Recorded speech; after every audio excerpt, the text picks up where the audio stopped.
বড়লোকের শুদ্ধ ভাষা fried rice আর গরিবের অশুদ্ধ ভাষা ভাত ভাজা। তোমরা যেটা পছন্দ করো সেটাই বলো। ক্যাপসিকাম সহ কয়েক পদের ভেজিটেবলস দিয়ে সাথে ডিম দিয়ে ভাত ভেজে নিলেই হয়ে যায় ফ্রাইড রাইস। কিন্তু দুঃখের বিষয় বন্ধুরা, বাসায় তো কোনো সবজি নাই, তাই তো আমি সবজি ছাড়াই আজকে বানিয়ে নেব ফ্রাইড রাইস। ও না না, ভাত ভাজা। প্রথমেই প্যানে খানিকটা তেল দিয়ে তাতে পেঁয়াজ কুচি আর কাঁচামরিচ কুচি দিয়ে হালকা করে ভেজে নিয়েছি। তারপরে ভাজাগুলো এক সাইড করে দুটো ডিম ভেঙে দিয়ে তাতে একটু সামান্য লবণ দিয়ে ডিমটাকে ভেঙে চুরে ঝুরা ভাজা করে নেব।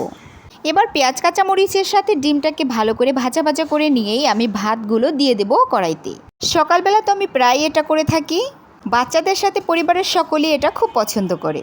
পছন্দ করবে নাই বা কেন বলো ভাই? এতে কিছু ভেজিটেবলস অ্যাড করে দিলেই 5 স্টার হোটেলের দামি দামি ফ্রাইড রাইস হয়ে যায়। সকালবেলা আমার রাতের ভাত একটু বেশি থাকলেই আমি এটা করে নিই। ভাতেরও অপচয় করা হয় না, আর তার সাথে সকলের ব্রেকফাস্টটাও দারুণ হয়।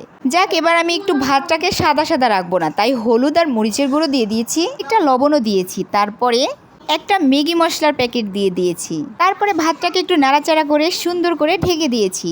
ফাইনালি দেখতে পাচ্ছ আমার কিন্তু রেডি ভাত ভাজা। বিশ্বাস করো, খেতে কিন্তু অনেক মজা হয়েছিল। আপনারা কারা কারা এটা খেয়ে থাকেন কমেন্টে জানাবেন কিন্তু। যাই হোক বন্ধুরা, আজ এই পর্যন্তই। ভালো থেকো সবাই। আল্লাহ হাফেজ।